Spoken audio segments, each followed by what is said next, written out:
Southeast Regional Zoom meeting. Gina is not going to be with us today, so Dan Heck and Seth Harrell will kind of take over the show from here. Some real quick norms. If you're not speaking, please mute so we don't pick up all the background noise. We are recording this. You will have the live chat feature. So if you go to the live chat feature, you can do the chat, and I'm not finding the live chat feature. Oh, there it is. I found it. And depending on how many people are online, just be patient. If you've got something to say or share, please be patient, wait, get in there. Or you can type a question into the group, and hopefully we get that answered. So without any further delay, Dan or Seth, you take over. Hey, good morning, everybody. How are you guys doing? Hey, really just curious to see, and I think, Doug, you would provide some good input from the statewide perspective, what other regions are doing. I think most of us in the Southeast region, we're in a holding pattern. In my district, I think the big question we are dealing with right now is how do we continue with the food deliveries? We've been doing it daily since we've been out of school. There have been some concerns as the virus spreads into our area, whether or not it is a wise practice to continue. We're currently seeking some input from some area churches to see if they can kind of take over the volunteer efforts. But we really need some input there. So if anybody has advice on food deliveries, I'm open to suggestions. I'm going to go ahead and mute now. Is anyone having their food delivery folks pre-tested, or are they just using general food handling gloves? I don't know whether they're using a mask or not, but I think that's been a concern, not necessarily in our state, but I think a neighboring state to the east had something that occurred, I think, by listening to the news that was kind of alarming. So I don't know what your practices are. They just started yesterday in Columbia with food delivery and some stations. So in the central part of the state, everyone's been on spring break until yesterday. So they all actually used Schoology as their online delivery, which crashed nationwide. So some neighbor boys in our neighborhood said that they were walking their dogs, and we were talking across the street, and they said that they could use their cell phones to do their Schoology assignments, but they couldn't use their laptops. And I guess that they'll get that remedied nationwide, but just one little small glitch. Yeah, Doug, the only thing we're doing differently other than general practice is anybody who volunteers to help has to take their temperature prior to either entering the building or entering one of our buses that is making deliveries. Okay.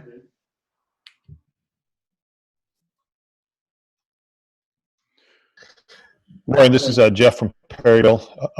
Dan, we've been using a local charity from the St. Vincent de Paul. We've taken our food to them, and they are handing it out to our 200 and some kids that are on our backpack program.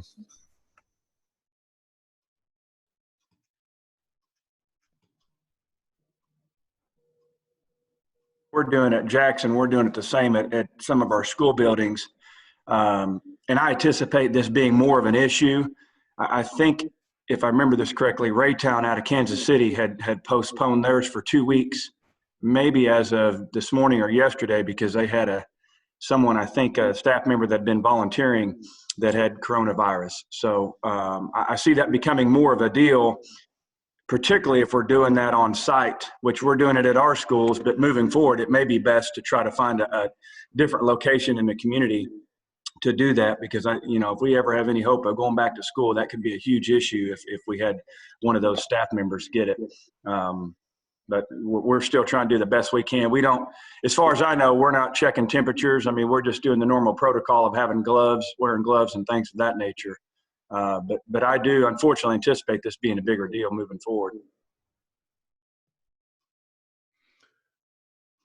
And on the same sanitation or security or safety issue was kids turning in homework or turning in packets. They were talking about letting them sit for amount of time until I guess the coronavirus dies after X amount of time without a live host. I'm not so up to date on that piece, but like maybe 48 hours or so, letting it sit somewhere till it dies, and then they can handle that paperwork. I know I worry about it because they're delivering mail to our houses, and they're using gloves, but that doesn't mean they can't transmit that virus over on the gloves to your mail. So I don't know. I've washed my hands about 4,000 times a day, and I've got cracks and cuts and everything else. So when I use the hand sanitizer, it kills me.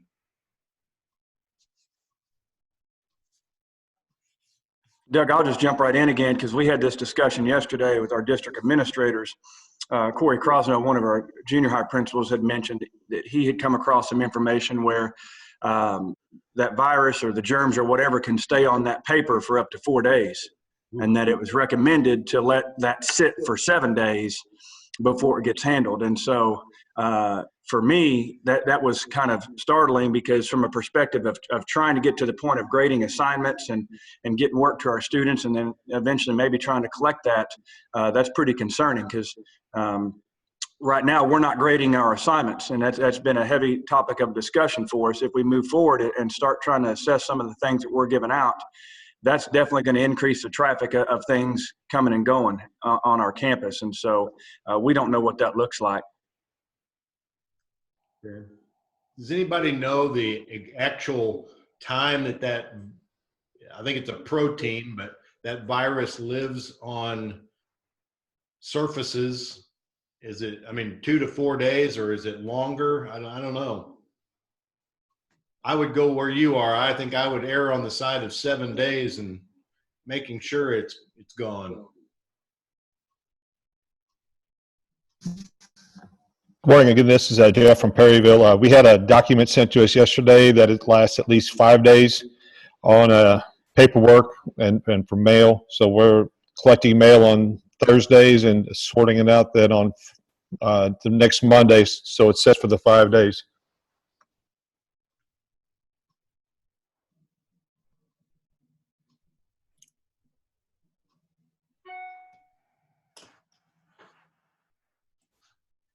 I know that Dan mentioned, and changed the subject just a little bit, but Dan mentioned that everything was kind of in a holding pattern. I think across the state, we've not heard of anybody being too drastic with anything. Spring sports are still on hold. I think there's been 2 districts, Warren County and another school district real close there to Warren County. They've canceled school for the rest of the year. They did so pretty early. I don't know whether, a lot of proms have been put on hold and a lot of graduations. I'm going to tell you, I'm probably encouraging you to save something for late summer or summer sometime, whenever this maybe ends, and try to sneak in a graduation, at least for as many kids as you can get in. Finishing without a graduation, I think, would be a little bit of a big deal for families. So I think if we keep that in mind, prom might not be one of those things that's doable, especially since they're talking about possibly a 2-month period of the 6-foot distance on people. That's going to be a weird prom if you're 6 feet away from everybody. So you're going to have a pretty big space. But I think everything's really in a holding pattern. We at the association are in a holding pattern. Everything's kind of in the postponed. Hey, Doug. I think most of us principals would love to have that 6 foot distance at proms and other school dances. Be a lot more fun supervising that. Yeah, I agree with you. I think the late summer is looking most likely for us, whether it's prom and graduation. I think our kids are craving that connection though. I stopped at a gas station a couple days ago, just a mile or so away from school, and a senior who had graduated back in December and never gotten involved in anything in the school, your typical kid who slipped through the cracks. I walked into the door, and the first thing she said was, "Don't you dare take away prom and graduation, Mr. Hecht. We got to have it. I don't care when it is." And I think she's pretty symbolic of a lot of kids that, they may not say it on the surface, but they are craving that connection that we do offer on a daily basis. Right. I agree with that. And, I've got all my kids one's in college and all of them are out, but they're craving just some interaction with people. And we talk a lot on the telephone. I've been making phone calls to friends just so that I can maybe FaceTime with them or throw a bunch of friends together on a Zoom and communicate. They're all over the country. So that's been kind of healthy for me, is staying in touch with old friends and family members, cousins, just somebody to talk to, because we are in this business because of people and kids. And when you take that component away from us, it's like taking food away from my puppy. He starts to go crazy. So don't let it get to you. Find other ways to touch base with people. Dan, one of the questions I had for this morning is in looking at prom and graduation, and really open for anybody out there, what would be the latest possible date you would look at having something like that? I mean, if we move these events into the summer, how late would you go in the summer before you say, hey, this, you look at prom, like this is something we just can't do? Obviously graduation, we would all try to do everything we could to host something, but how far into the summer would you push that back? I would go really as late as necessary. I think us smaller schools have more flexibility than you do, Seth. You guys have gone to the Show Me Center for the last 10 years. But really, we're talking, if school doesn't get started until August 24th, we might have graduation the week before.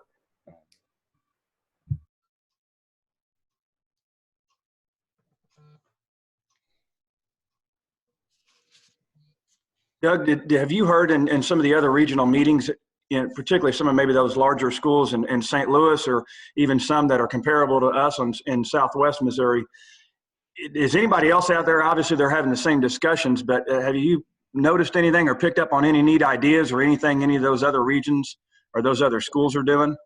Well, they haven't really shared a whole lot of neat or interesting ideas yet. I know that everybody's thinking about what they can do.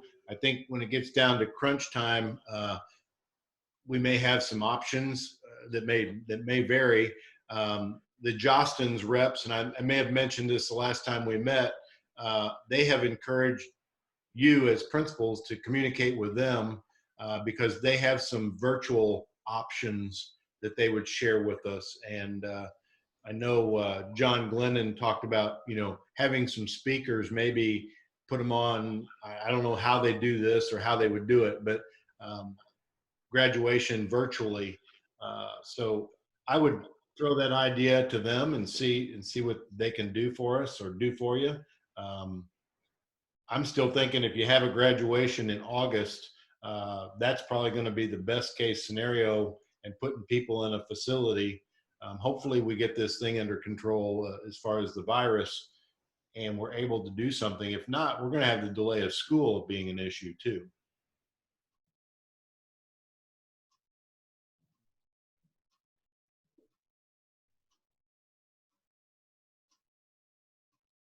Anyone else have any thoughts on that, or really any other topics?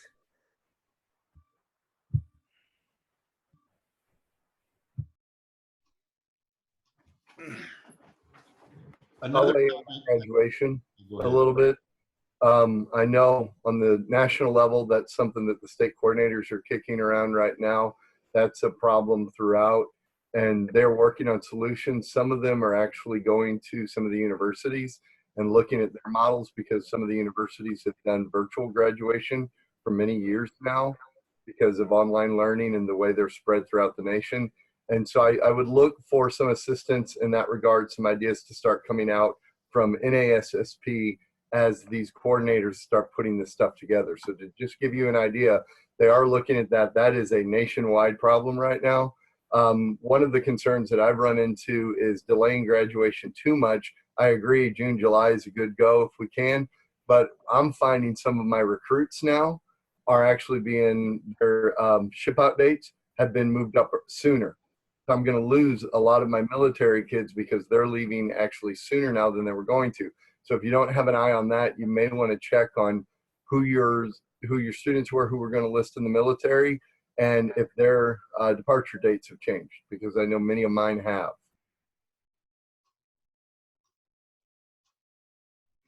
Thanks, Chris. It's nice to know that people around the country are communicating and trying to solve some of these issues for us at the district level that are in the state, in the national type spotlight. Another topic that has come up, and it's around the state right now, is grading. And I think right now, it was probably said pretty well in the St. Louis area by one of the principals, is that we can't get too hung up on grading. We need to spend a lot of time making sure we're connecting with the kids and making sure they're okay, and then work on either remediation or relearning items. New learning seems to be a difficult topic for a lot of districts. So, it depends on where you are and what's going on technologically for your kids in your area. So that's been a discussion. Pass, fail, giving grades, no harm, all those things have been mentioned. And I don't know if you've got a kid, and here's a question for me as an old activities director. If we go to pass fail, and some schools or school districts are going to completely pass fail for all subjects, where is that going to land with the NCAA? Now, obviously, they're going to probably have to make some amendments or accommodations, but they haven't mentioned any of those, at least to my knowledge, yet. So I would be careful when you put all of those core classes in pass fail, at least until we hear something from the NCAA on how they're going to handle things, and or the NAIA or MIAAA. So just thoughts.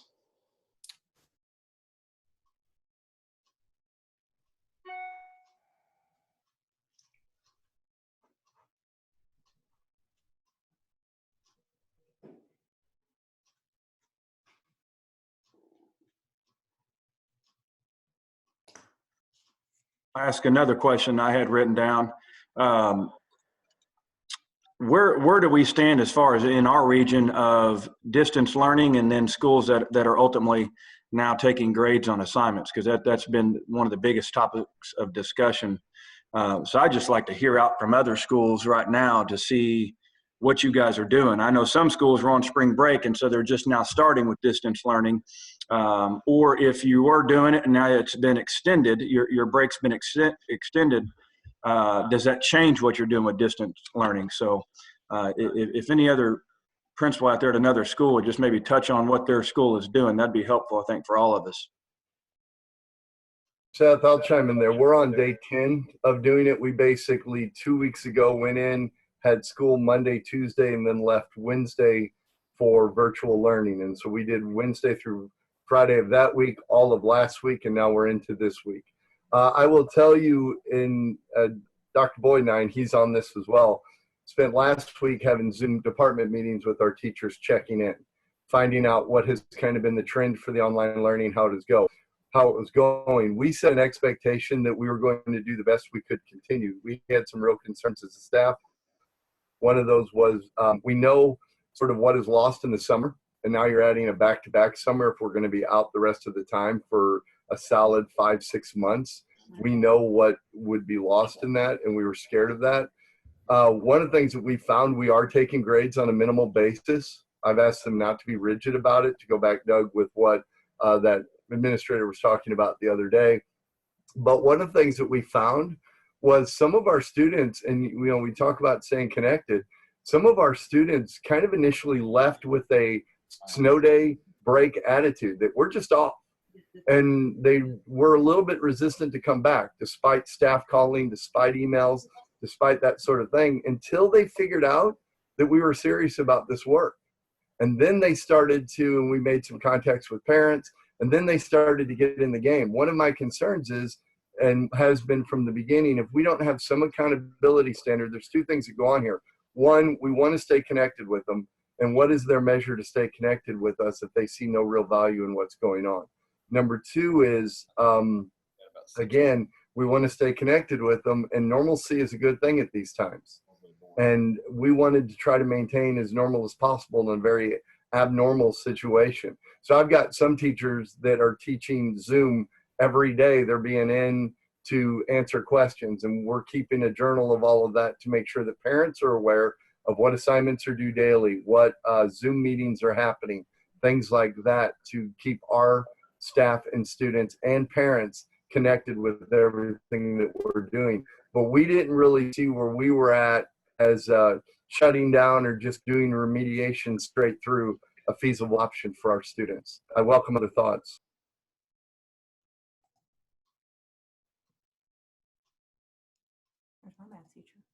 I agree with Chris. This is David from Jefferson, and we felt like if we just pulled the plug on not giving grades, that people would just quit, and that's not a good thing. We got off to a great start. There's no question. We did some extensive surveys, and I think that Chris is spot on. Some of these kids thought that it was a break, and after phone calls Friday and today, and sometimes sitting there with the parent, and the parent was saying, "Are you doing work?" and the kid's saying yes, and they turned out you're not.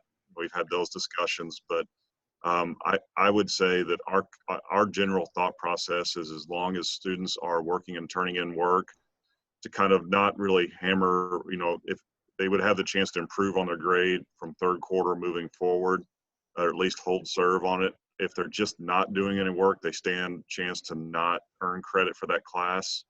I don't know if we would tag that as an incomplete or not. I don't know how we'll handle that, or just give them the F. But we haven't crossed that bridge yet, because we're still trying to determine how many are and are not working.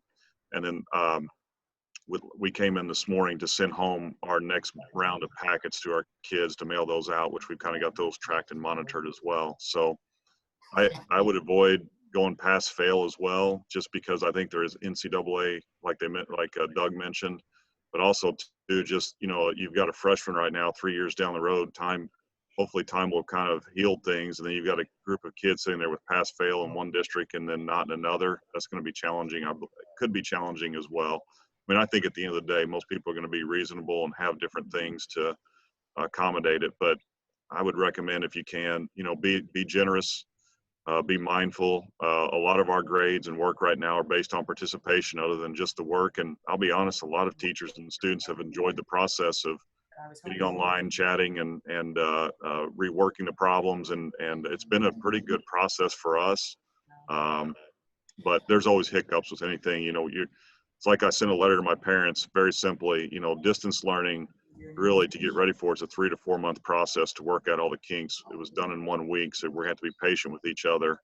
And so we are still working some kinks out. But as far as the grades, I'd keep doing it if you can. Fredericktown, Yeah. Farmington. They're May 1st. I think that's what I saw. I would agree with David. We're in Jeff County as well at Grandview, and we are also still taking grades. We felt, like he said, that kids wouldn't do the work, and surprisingly, they have continued to do the work. Students that don't have internet access, we have provided packets. We did a survey of the kids when they were there on Tuesday the 17th, finding out what students would need packets, and we provided those before they left. And then our teachers have been coming in intermittently, 2 at a time, and getting packets ready for the remainder of April for us.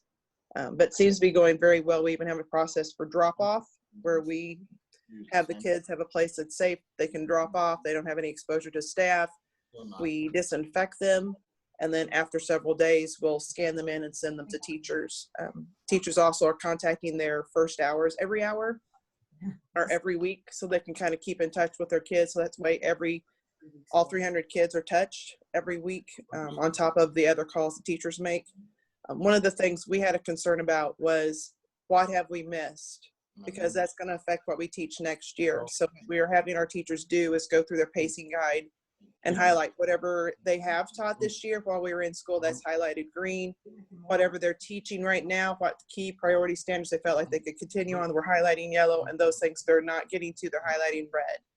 Those kids transition into the next class next year. They know, oh, algebra class did not get this, so that they can kind of address that at the beginning of their geometry or algebra 2 class they're going into.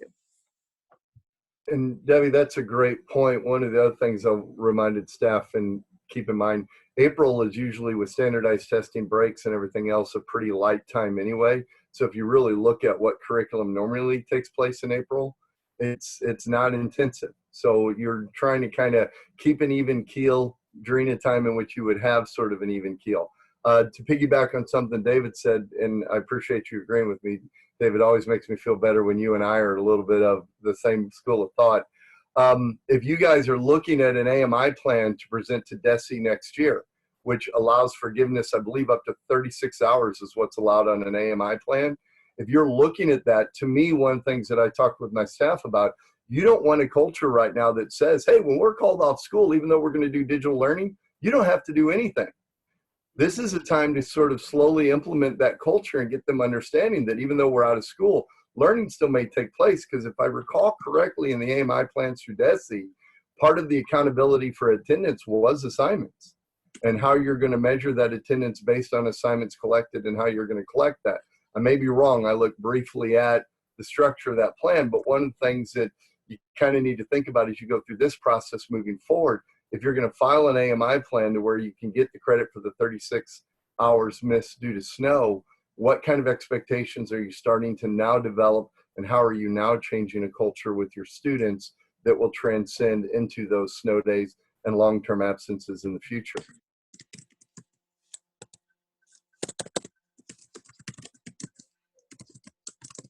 I'll explain what's been going on here at Festus. We're in Jefferson County too. Our last day of school was on March 17th. And at that time, we were going to be out until April 3rd. So what all the teachers did for a couple of days was they created learning opportunities. It was not going to be required. The focus was more on material than it was on new material. We put all of that information on our district Google Drive for students to be able to do while they were gone until April 3rd. We kind of knew going into that a lot of students probably wouldn't take advantage of it, but we were going to use that time in order to kind of prepare if it was going to be an extended closure. And so what we did is we've stuck with that. Now we're out actually until April 24th. That's the earliest that we'll come back. But what we're working with teachers now is that they're creating new lessons, new learning opportunities that will be graded in a sense. It's only going to help students grade at this point.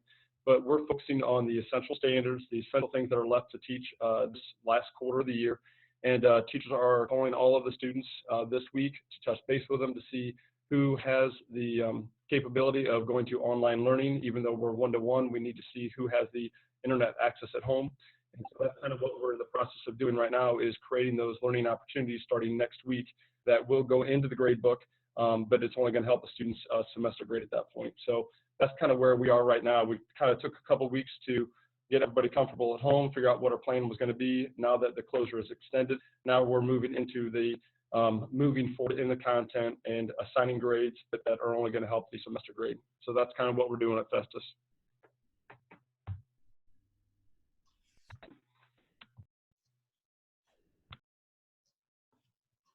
Seth, you or Dan have any other probing questions, or?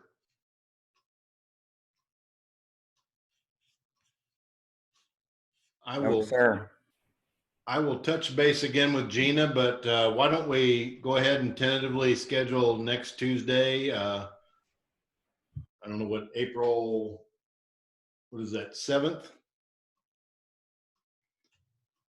April 7th. We'll go at 9 a.m. again. I'll send this out and Gina will get it sent out, or we'll get this sent out to everyone. It's fantastic to see.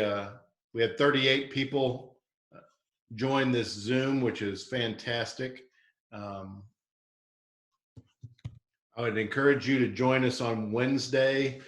David Guerin, which is one of our digital principals from like 2017, is going to do a digital presentation on digital learning or remote learning and the challenges.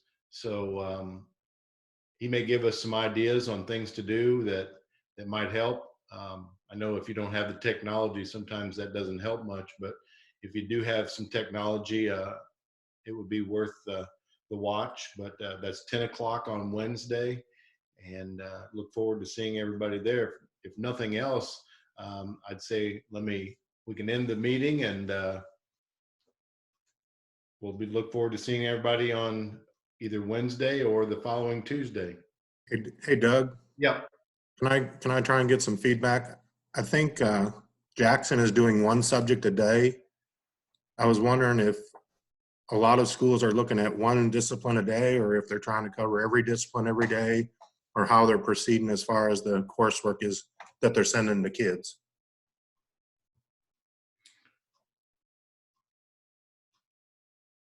Anybody out there want to answer that?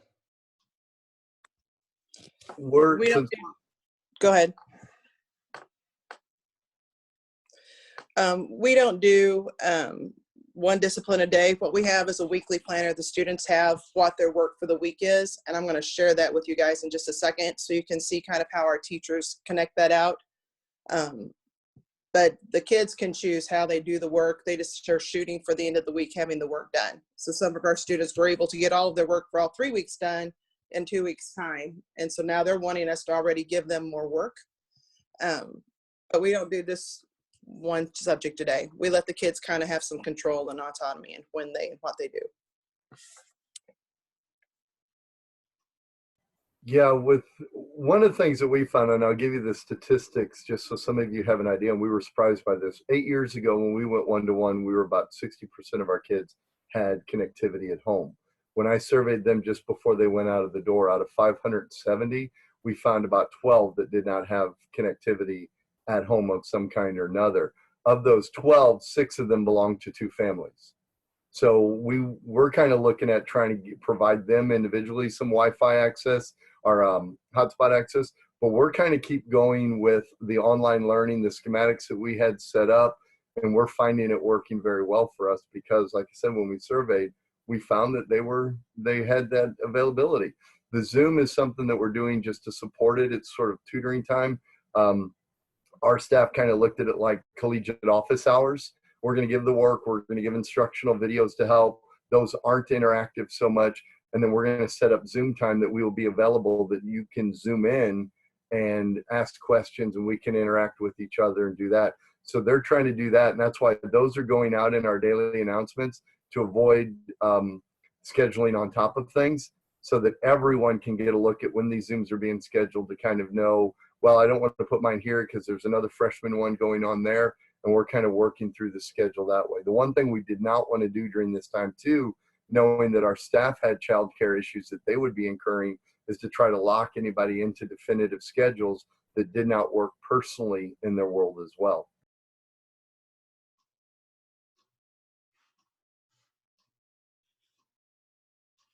I can tell you guys what we are doing in the high school. We set up a schedule for teachers to sign up to do Zoom meetings, just kind of a block of time, an hour or so for each one. And then that way they could not interfere with each other, because I said the only way that we could do it is if they did it during their class time, but kids aren't going to get up probably at 8 o'clock to do a Zoom meeting.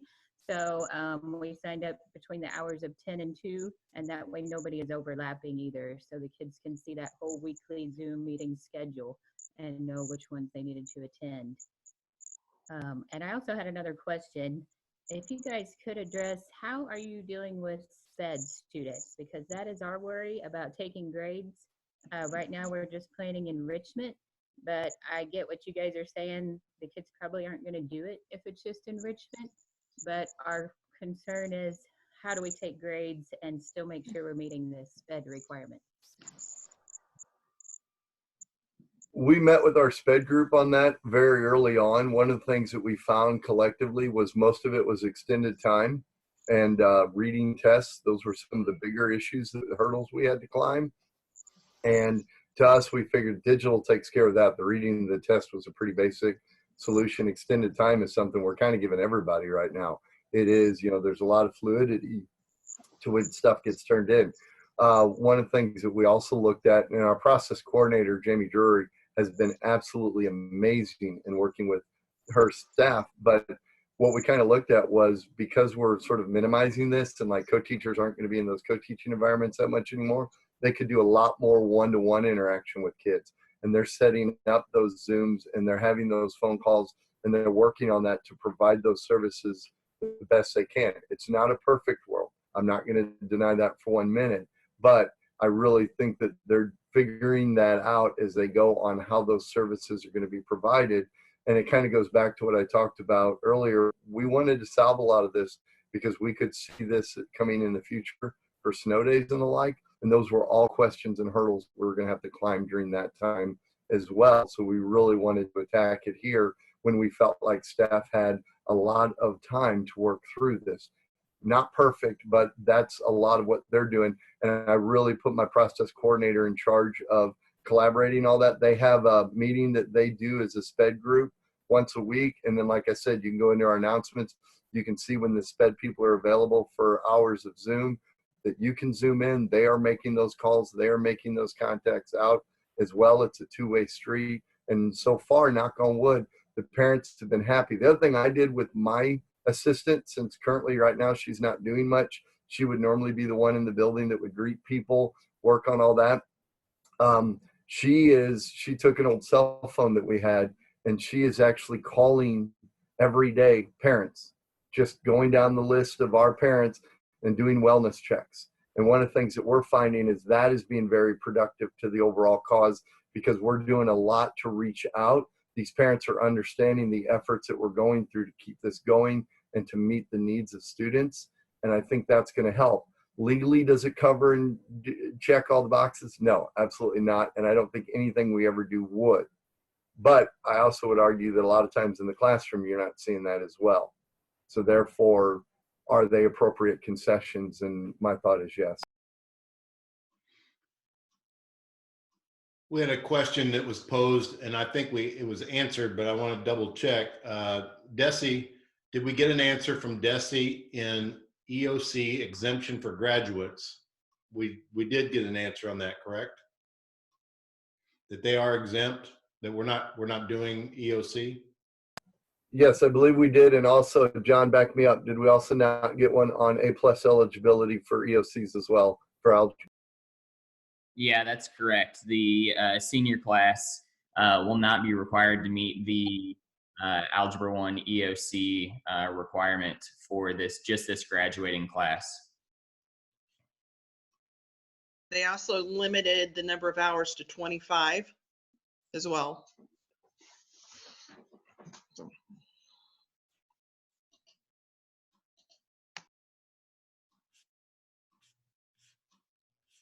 All right. Anybody have anything else to add before we close?